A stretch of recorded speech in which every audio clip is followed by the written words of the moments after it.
What I want to do today is talk about the new Liberty Mutual manual materials handling equations that I developed with Liberty Mutual and Snook and Ciriello.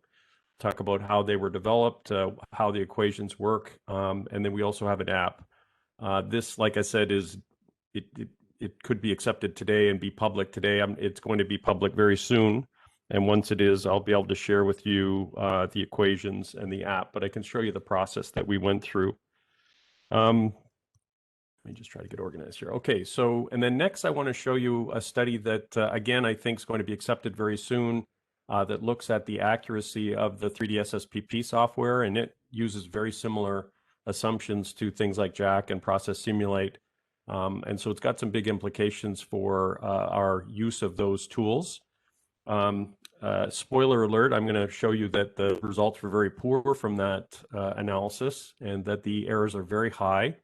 But fortunately, we've been working for about 15 years to develop what we call the arm force field to estimate manual arm strength. So I did that in collaboration with a number of students, but Nick Ladelfa certainly was the one who brought it home with his PhD thesis. So I'll talk a little bit about the studies, the development of the arm force field, which is essentially a neural network, and how it's been implemented in various software packages. And again, I was sort of hoping when I came up with this topic that I could tell you more about this above shoulder work tool that I'm developing with Dr. David Rempel. It is still a work in progress. I can't show you all the details, but I'll at least maybe teach you a little bit about why some of the issues occur in the shoulder, especially with impingements. And I'll show you kind of the basic process that we'll have with the tool. So first, this is kind of one of the pleasures of my career, was to get to work on these Liberty Mutual manual materials handling equations.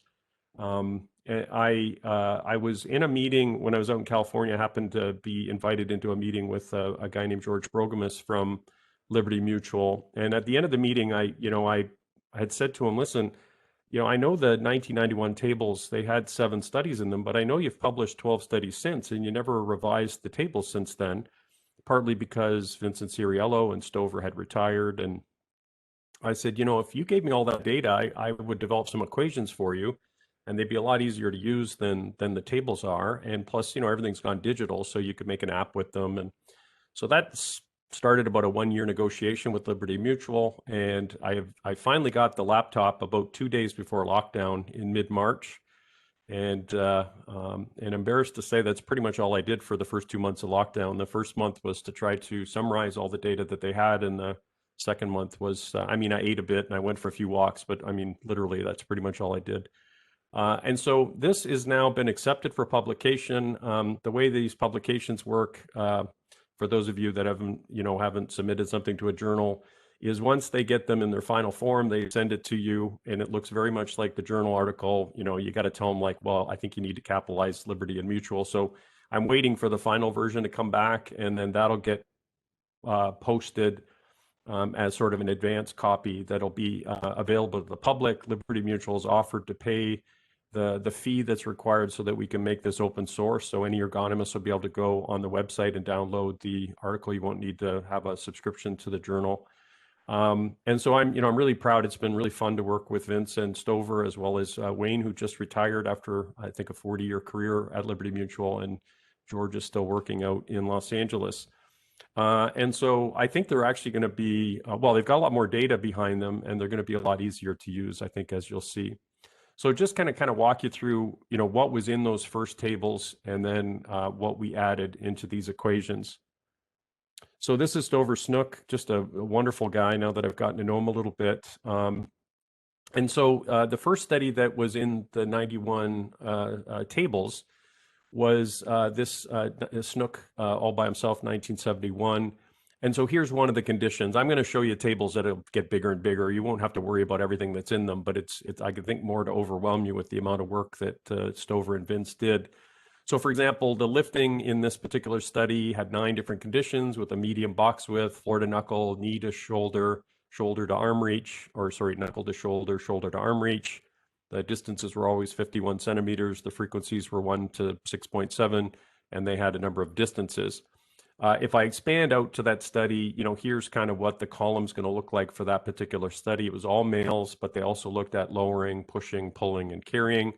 And in most of the studies, when they did pushing and pulling, they looked at the acceptable forces to kind of initiate the motion and the acceptable forces to sustain the motion. So here's kind of an expansion, that one I just showed you. Here's an expansion of all 7 studies that were published between 71 and 93.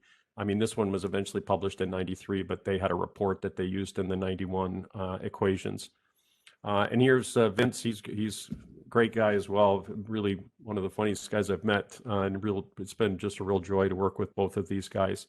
You can see as they went on, they started to do more data collection with females, but they didn't have a ton of data in the original tables for females. So again, just to kind of show you the sheer amount of work that they did, even up to 91.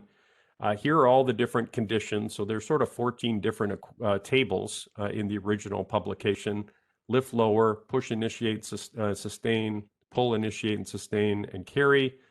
And what you can see is they did 472 conditions. So those are separate experiments that they did with, an average of 14 subjects per experiment, and about 6,500 different collections of males and females.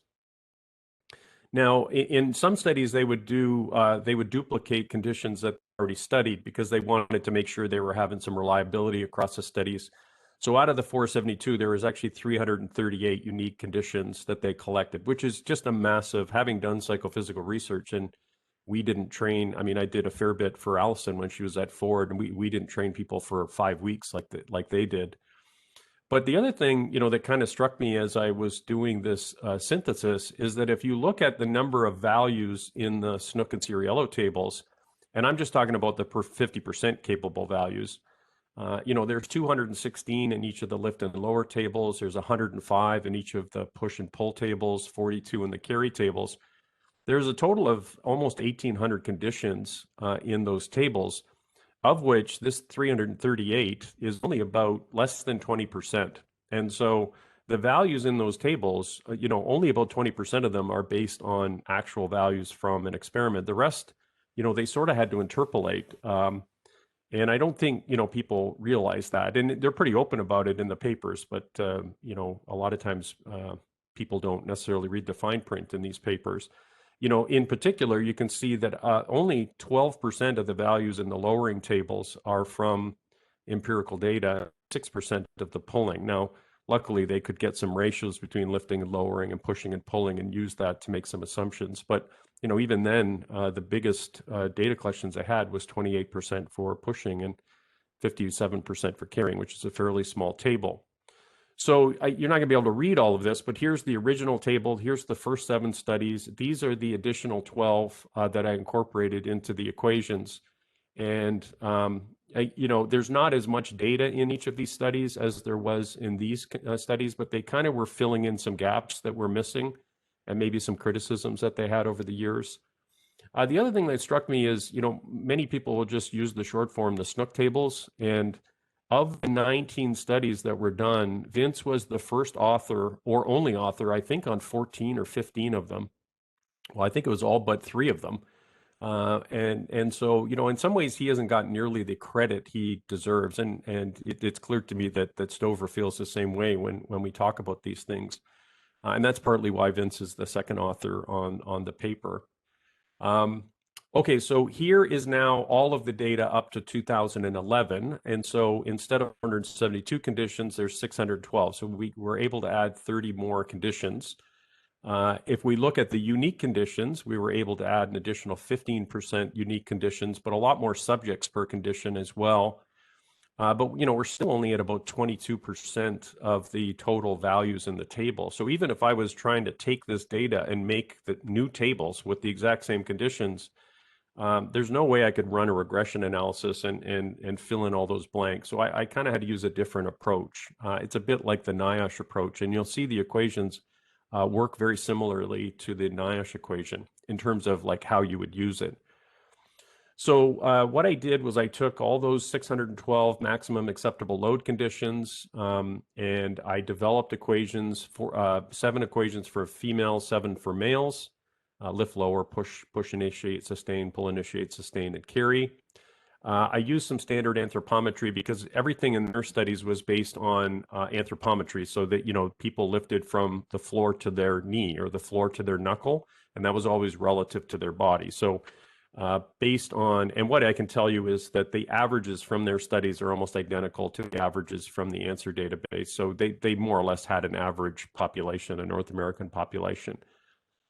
And then the equations, basically, I developed scale factor equations. So for horizontal reach, the displacement horizontal for things like pushing, pulling, and carrying, or vertical for lifting, the frequency, and the vertical height at the origin and destination for the lifts and lowers. I'll show you kind of an example of the equations I developed for pushing. And then each scale factor equation could go to a maximum of 1, very similar to the multipliers in the Naish equation. And then I determined a maximum reference load. So if you use the Naish equation, that maximum reference load is 23. And of course, we would have different reference loads for all the different conditions. And that's kind of under best case scenario, you know, the lowest possible D, you know, once a day, the lowest possible H. What's the maximum sort of theoretical load you could lift? And basically, a couple advantages of the new tables is I made sure that they work from floor to arm reach. So you don't have to look something up in floor to knuckle, knuckle to shoulder, shoulder to arm reach. I've used some of the data from Ayub and Mitel to make sure that I've accounted for corrections for displacements larger than that. I went back to an H as low as 20 for females and 25 for males. So, you know, I think the minimum H was about 42 centimeters, but you can now do more optimal lifts with the equations. So here's an example of the scale factors. And again, I had limited data. So unfortunately, I'm going to have to redact most of the equations. I've sort of, the agreement I have with Liberty Mutual is because they have an app that they have these equations in already that they sell to their clients, that, you know, they sort of asked that I didn't publicize the equations until they were publicly available, which again, should probably be next week sometime. But unfortunately today I can't show you them. But you know, I can show you this one. This is the sort of natural log of the frequency, and then here are the sort of averages relative to maximum once a day, and I fit an equation to that. You know, here's how the acceptable loads changed with vertical height, and you can see around, you know, 1 meter would be optimal. Obviously, as you increase the distance of the load, people found lower loads acceptable because of the extra work. And so then these coefficients became the scale factors, and you could see there's separate ones for the initiate and sustain. So I don't have a ton of time to go through all of these, so I just want to kind of quickly show you what they look like. Again, it's going to be sort of like the Naish equation. You're going to take the midpoint of the knuckles to the midpoint of the ankles, and you're going to calculate a horizontal reach. And then that height at the beginning will be the V origin, the vertical height origin, and then there'll be a vertical height destination. So here to be the posture at the beginning and the end. We're not dictating what people do with the H's. The Liberty Mutual philosophy is to use the higher of the two H's. Mine is to use the average of the two. So we sort of left that open. You can figure out what you want to do with these and input that in. The vertical displacement would be obviously just the distance from the beginning to the end. The only thing I've done different is in the Naish equation, you'd enter in the vertical height at the origin, and then if significant control was required, you'd do it both ways. Here I've just, no matter whether you're going up or down, the vertical height is represented by the average between the vertical origin and destination. I call that the vertical range middle. And I'll show you an example for lifting, and then of course frequencies in there. So I'll spend a little bit of time on this one. I won't spend as much time as I show you the formats, because again, I can't show you the coefficients. But for females, the absolute perfect conditions, once a day at knuckle height, barely lifting it at all, right up against your body, would be 35. That's of course for the 50th percentile, and then the coefficient of variation would be used to calculate, 75% capable, 90% capable.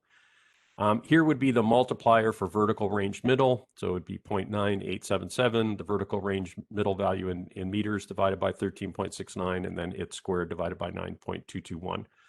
In a similar format, usually I had to use the natural log of the frequency to get a better fit. Here you can see that the lowering equation didn't end up being any different than the lifting, except for the reference loads a little bit higher, but the scale factors didn't really change. Here's what it would look like for pushing, and really you have the frequency, which I should have frequency written in here, the displacement horizontal, either pushing forward or pulling back, and the vertical height. And again, a similar format, one less variable because it doesn't have H. You'd have your maximum initiate and sustain. The sustain values are always lower than the initiate. And here's your vertical height, your displacement horizontal, and the natural log of the frequency. And then carry is almost the same as push. It's got the displacement horizontal, the vertical, and the frequency. And again, you see a similar format here. And what I'm going to show you is we've created an Excel app that will do all this for you. You're just going to have to enter the inputs, and that's what I'll show you in the example. And we're going to make that available to anyone that wants to use it. Here's the relationship for the 388 conditions between the empirical maximum acceptable load weighted average across studies if there were the same condition was collected across studies. And here's what the equations predicted. And there's some natural variability. If you look at the same condition in 3 or 4 studies, you don't get the exact same values. So there is some natural noise in this data as well. These aren't all completely errors. They're trying to fit something that's got some random noise in it as well. So we were quite pleased with that, or Liberty Mutual was quite pleased with this fit. Let me just show you one example for lifting. So let's say somebody starts with a reach of 30 centimeters at a height of about 77 centimeters, and they put something on a shelf with a reach of 46 centimeters at a height of 1.285. Those are the 4 things you really need, plus the frequency here. I meant to change this. This should be 6 per minute. I think it's 6 on the next slide. And then there's a couple things you calculate from that. So you take this minus this would be the displacement vertical, and the average of this and this would be the average height, which kind of represents the vertical height during the task. And in my case, I'm going to use the average of the 2 H's because it's not as good as always being this, and it's not as bad as always being that. So I tend to use the average. So again, here's the average H. So this is going to be what the spreadsheet looks like. Here's the vertical at the top. It doesn't matter whether it's a lift or lower. It's just the higher of the 2 verticals and the lower of the 2 verticals, the frequency of 6. And if you want, you can put the actual load and the percent capable. That's your target. And so for these maximum acceptable load for 75% of females is 9.9. And female lifting is 9.9 and lowering is 10.1. If you tell it the load, it would say that, okay, well, your load's 10, so less than 75% would be capable of 10 because 75 can do 9.9, but slightly more than 75 could do 10.1. The other thing I think that's going to be useful for designers is, and one thing I've always liked about the Nash equation, is that it shows you what each of the scale factors. So here's the scale factor for horizontal, vertical height, displacement, and frequency. The darker the orange, the kind of more punitive the correction is, or the closer to 0 it is. And so very quickly you can see, okay, if I'm going to redesign this, I'm either going to have to target the frequency or try to reduce the reach. Maybe there's a way to not have them reach up to 46 at the end, maybe take a step or something. Here's the net of all the corrections for the 4 variables, and then here's the additional correction to go from 50% capable to 75% capable. And then what you're going to find is these values will seem kind of high, these reference loads, but there's always going to be corrections. You're never going to end up with a condition. They're sort of theoretical maximums. Here's what the format of the worksheet's going to look like for, and we'll probably come up, I know that Liberty Mutual has a fancier app than this, and they've got some video-based technology to get the H's and the V's, but again, for the same inputs, it will give you, for females, it will give you, should say push and pull female module, the initiate and sustain if you happen to be pushing with these parameters, and the initiate and sustain values if you happen to be pulling. And then carries very similar format.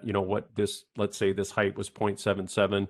I think in this case, that's sort of the optimal height. You can see that the displacement, that's close to 1, but the frequency obviously is not 1 per day. So it would need to be 1 per day to be a maximum of 1 here.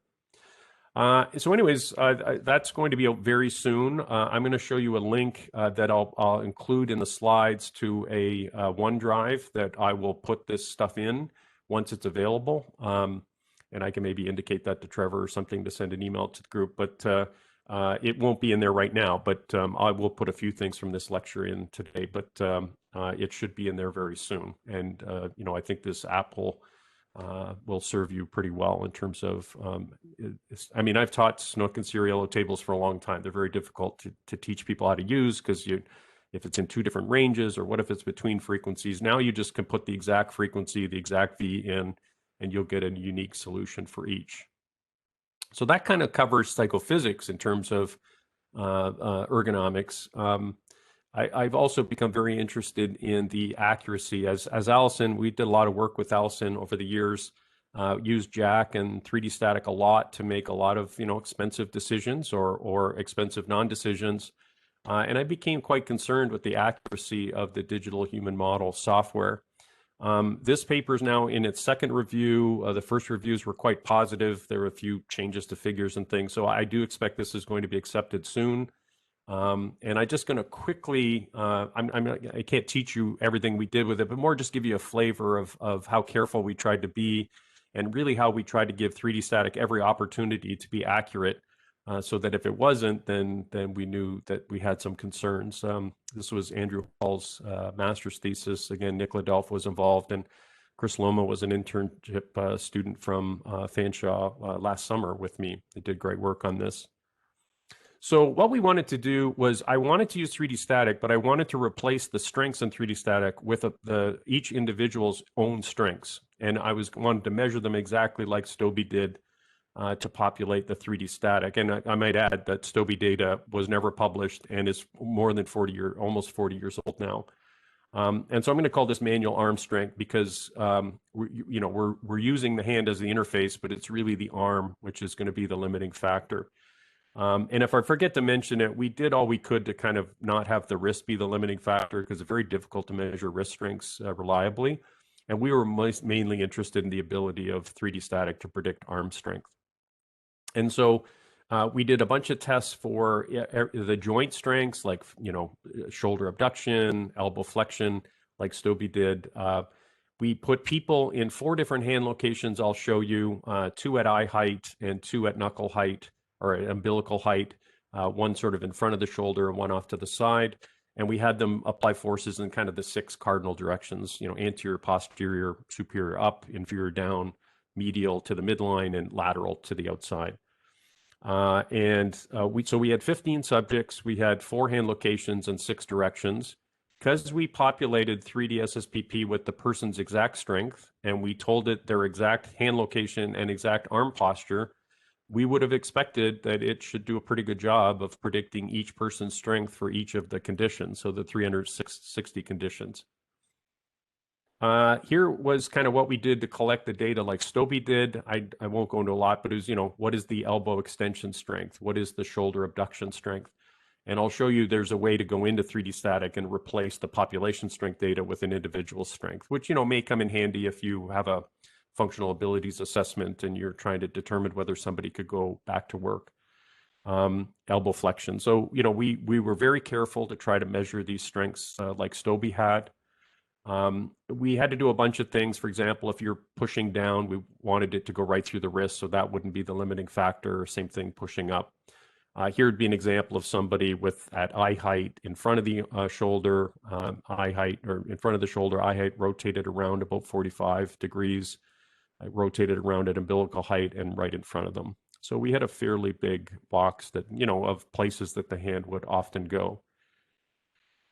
It turns out there's a password in the manual that you can go in and you can change the segment length. So we put those in to be the exact segment lengths of our subjects. We could then rotate the elbow up to be the exact posture of the hand, because really, once you grab something in a location, the only thing you can adjust in 3D Static is the elbow location. Here's where we would go in and put an individual's strengths in. And then they were basically, it was a strength based on a study on one person.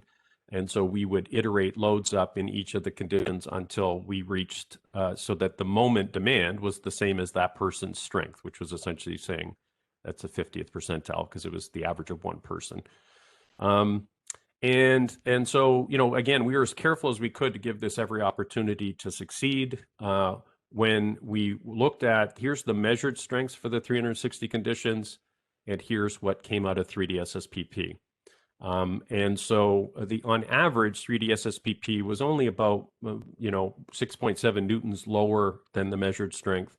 But the RMS error, so whether it was a positive or negative error, that the average essentially distance each of these points are above or below the vertical line or the diagonal line, was 56 newtons. I mean, that's like 6 kilograms. This is like 12.6 pounds. When I did work with Allison, Ford's absolute limit for a female applying a force with one arm was 17 pounds. This is like 3/4 of that. I can also tell you that if we had just guessed at 135 newtons every time, we would have had the same errors. Just guessing the same value every time would have given it the same amount. If we had just randomly guessed at values between 60 and about 220, we would have had the same success. And even if I pool them across all the subjects for each of the conditions, the 4 hand locations and 6 directions, it doesn't explain any more variance. So really it turns out, and here's one where because the hand was straight in front and 3D static doesn't assume there's any limit if the force goes right through the shoulder and elbow, this is 300 newtons higher than the force we measured. It's 30 kilograms extra for a female. And so this really is, and if we pool the errors, here's the average errors, and you could see, in the superior direction, it was on average 50 newtons lower, and the RMS error was 60 newtons. You can see it didn't matter whether we looked at different hand locations. There was really no hand location or direction that worked well. This looks like it was low errors, but these are really weak strengths too. So these were actually a pretty high percentage of the average strength. So because I had sort of suspected this for years, I had started to collect data first at the University of Windsor, and then sort of 12 years later finishing off at McMaster. And that culminated in Nikola Delphi. So we call this the arm force field method. And in my experience with engineers, no one had ever said to me, well, wait a minute, was that the humeral axis strength or was it the elbow extension strength? Nobody cared. They just said, just give me the maximum acceptable force. And so I said, well, why don't we just do a study where the arm's like a piston? We'll put it in different hand locations and we'll give it different force directions. And could I just, based on the knowledge of those two things, could I estimate how much the arm could do? And sometimes it might be limited by wrist. Sometimes it might be limited by elbow or shoulder. It doesn't really matter for the most part it matters theoretically, but it doesn't really matter to an engineer or designer.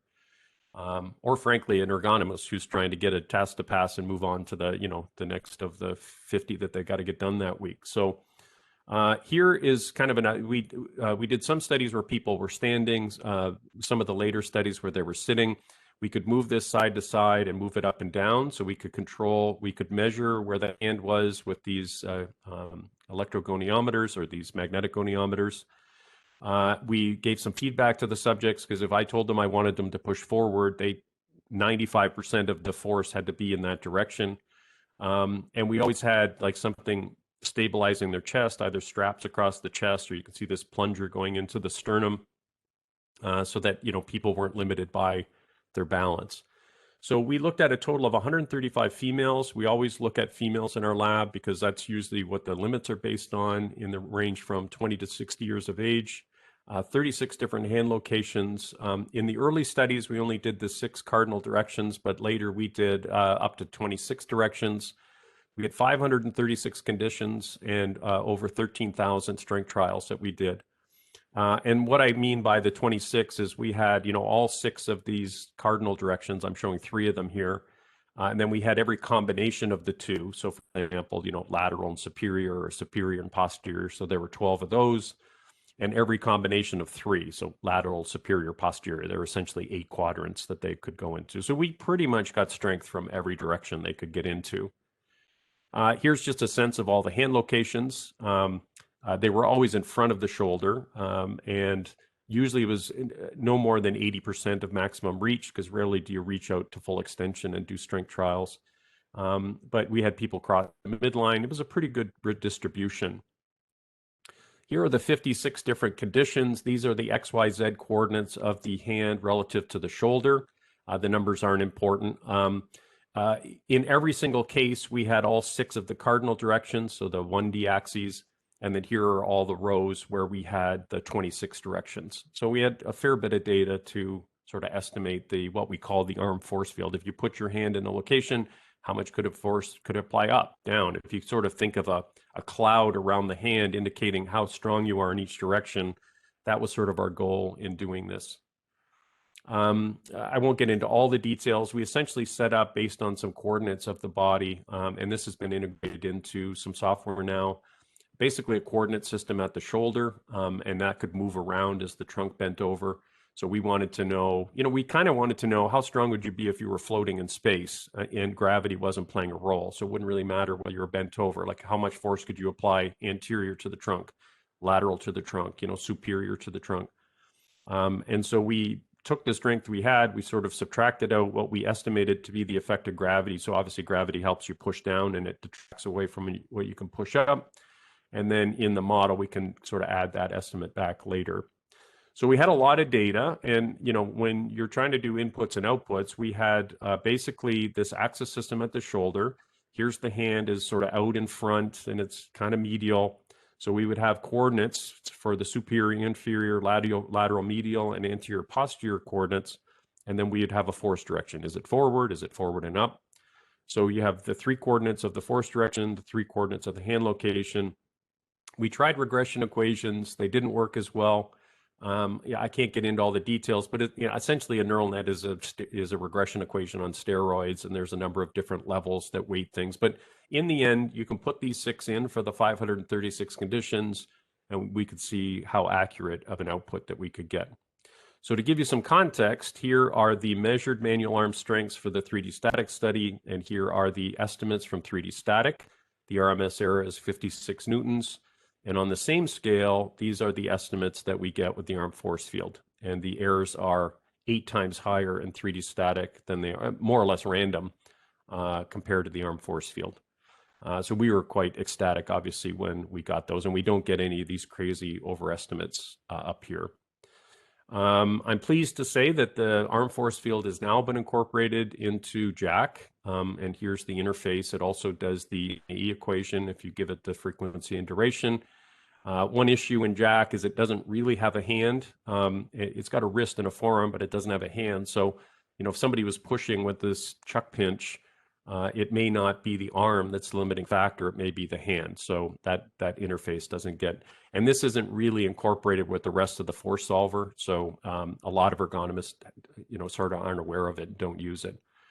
Here it is in the Process Simulate software, same company, so similar interface. And I've worked for a long time with the Santos group, and they've got it in there as well with the duty cycle corrections. I'll put this in either today or tomorrow. This is what I use in my online course. It looks more complicated than it is, but this is essentially, I'm going to get this eventually to work for the trunk being flexed over. But for right now, if the trunk's upright, you can basically tell it where the right and left hand are relative to the shoulder. So, for example, this right hand is 40 centimeters forward. It's 23 centimeters below the shoulder, so minus 23, and it's 36 centimeters over to the side. And you have a visual confirmation from the side, from behind, and these two are obscuring the above view. And then using kind of force vectors, you can say, is it equal parts up and forward? Is it equal parts backward and down? Is it only forward? Is it only down? And you get a visual sort of cue from this to make sure you put things in the right direction. Then you can put the hand force in. You can tell it the frequency and duration. It'll tell you what the maximum strength would be for in this case, 75% of females. And it will tell you what the value is corrected. So because this is only 1 second a day, the MAE, or the maximum acceptable force, is the same as the manual arm strength. But if you'd put 30 in here, this would be lower to account for the duty cycle. And then to finish up, and part of the reason I wanted to show the arm force field is it's going to be a part of an ergonomic assessment tool for above shoulder work. This was initiated by David Rempel. And like I said, I was hoping to show you more details today, but I mean, everything's kind of like a week or 2 away from me being able to do that. And so this is still under review. But what we wanted to get at was, as you obviously loading on the muscles of the shoulder are going to lead to potential damage to tendons or, so I mean muscle loading. So you're holding a load, you need to generate a moment. But as the humerus rotates further up, it will eventually start to pinch the supraspinatus tendon essentially between the acromion and the humerus. I mean, it ends up getting pinched in under the bursa, which can lead to bursitis as well. And so David approached me wanting to develop a tool that ergonomists could use to help account for the fact that, all strength demands are not created equal. If you're doing things above shoulder, we also need to account for this passive loading. Just like if you think of the carpal tunnel, the tendons can get damaged from you just doing forceful gripping with your wrist in a neutral posture. But once you flex the wrist and it's now pulleying over the retinaculum, you now have a potential for tendonitis, but also the potential for tenosynovitis. And here we have the potential for sort of external forces to cause tendon issues. So again, I can't go into the details. I'll just show you kind of the philosophy behind it. And maybe if you haven't really heard about shoulder rhythms, I'll teach you a little bit about that. But so the first part of this is we're going to, for wherever the hand is above the shoulder, we're going to estimate the arm strength based on the arm force field. And so we will need the hand coordinates and the force direction. In the paper, because anterior forces and upwards forces are the most common, those are going to be the two that will present some tables and some values. But the algorithms will be published as well, and those can be incorporated to more specifically determine things in ergonomic software. And so we'll make some assumptions about segment lengths, and if the hand, for example, is anterior this far and superior this far and lateral this far, we could calculate this angle. So most people, like if you were doing a rula, you would call this the shoulder angle, but this is the humerothoracic. If you think of this as the trunk or thoracic, this is the humerothoracic angle is what it's called. And we use the neural net to get the strength, but this will come into play on the next slide. The other thing that, I didn't know much about until I did this, I didn't know much about impingement either, but the other thing that you realize is that when the humerus rotates, let's say from a normal posture, like an upright posture, to let's say around 90 degrees, only a portion of that rotation actually occurs within the glenohumeral joint, and that's the part that's going to close this space here. That's what the yellow arrows show. And part of it is a winging out of this the scapula. So this is the scapula-thoracic rotation. This is the thorax is still vertical. Here's the rotation of the scapula. You can see it's now rotated, let's say 30 degrees. And here's around another 60 degrees of rotation of the glenohumeral joint, which is the one that's going to determine the impingement. And then when you get up to around 140 degrees, you're going to have maybe about 90 of that in the glenohumeral joint and maybe 40 or 50 in the scapular. So we're going through the literature trying to characterize equations to accommodate this so that every time we know where this bone is in space relative to the trunk, we'll be able to figure out how much of that is in the glenohumeral joint. And then in the next step, we're using a number of studies to try to determine what is going to be the contact stress here. So here's a good study by Yamamoto I can use as an example that shows that once the glenohumeral joint rotates about 60 degrees, which is about 90 degrees of the, relative to the trunk, you start to get like an increase in contact stress on the tendon itself. And then once it gets to about 90 degrees, which is, about 140 degrees of total rotation, it kind of peaks out. And in fact, it actually starts to decrease because the space will start to decrease. So we are setting up scale factors to account for this. So it's not going to just be based on strength. It's also going to be based on how much contact stress. And we'll have that in as an additional scale factor. And so, the ultimate point of this would be predict strength in the superior and anterior direction in the paper, but it can be in any direction using the arm force field. In software, get a 25th percentile strength, go from the total rotation of this arm relative to the trunk and estimate how much of that is glenohumeral, and then say, well, based on how much glenohumeral, are you around this 60-degree threshold? And we need to account for the fact that there's increasing pressure due to this pinching occurring, and then create a scale factor for that. And one thing I didn't put in here is obviously that would give you what people could do once. You could use something like the MAE equation or the ACGIH-TLV for localized fatigue to further correct that. So that's been a bit of a Reader's Digest of a few things that are coming very, very soon. The Liberty Mutual equations are imminent. And I am excited to share those with everyone. Like I said, I really appreciate, well, Liberty Mutual agreeing to make the equations be publicly available in a manuscript, but also paying so that any ergonomist would be able to download them. This has led to serious concerns about these arm strength demands or arm strength predicted by a 3D static, but frankly, much of the same logic is used in Jack and Process Simulate and Santos as well. But I think, we've provided this arm force field. The code for this has been open source. I've worked with Siemens and Santos to help them for free to integrate the arm force field into their software packages. We wanted to make that publicly available. And then I think in the future, we're going to have a very easy to use tool for above shoulder work with some lookup tables, but also publish algorithms that hopefully will go into digital human modeling software. So with that, I thank you for your attention. If you have questions, this is my email. I will send these slides out to Trevor, and this TBD will be replaced with a link that will have you can go to. You won't be able to edit anything in the folder, but you'll be able to download some files, and I'll continue to update those as some of these tools come available. Great. Thank you so much, Jim. We actually do have time for questions right now. And Val, I believe we have a few anyway. I've seen a couple so far. So one question was, Jim, why do you use 50th percentage versus 5th percentage female in your calculations? And apologize if they missed the explanation. So I'm not sure I understand 5th percentile. Yes, 5th percentage. Yeah, percentile. It was at the beginning. Oh, here it is. So I assume you mean 50th percent anthropometry. Yeah, maybe. I'm not sure. You would normally only use 5th percent anthropometry if you were trying to figure out whether a short female, could reach something, or we normally use 75% capable or 25th percentile female when it comes to strength demands. Okay. And so I'm maybe Miriam, you could maybe clarify what you mean by that question, because 50th percentile what? I'm not really sure.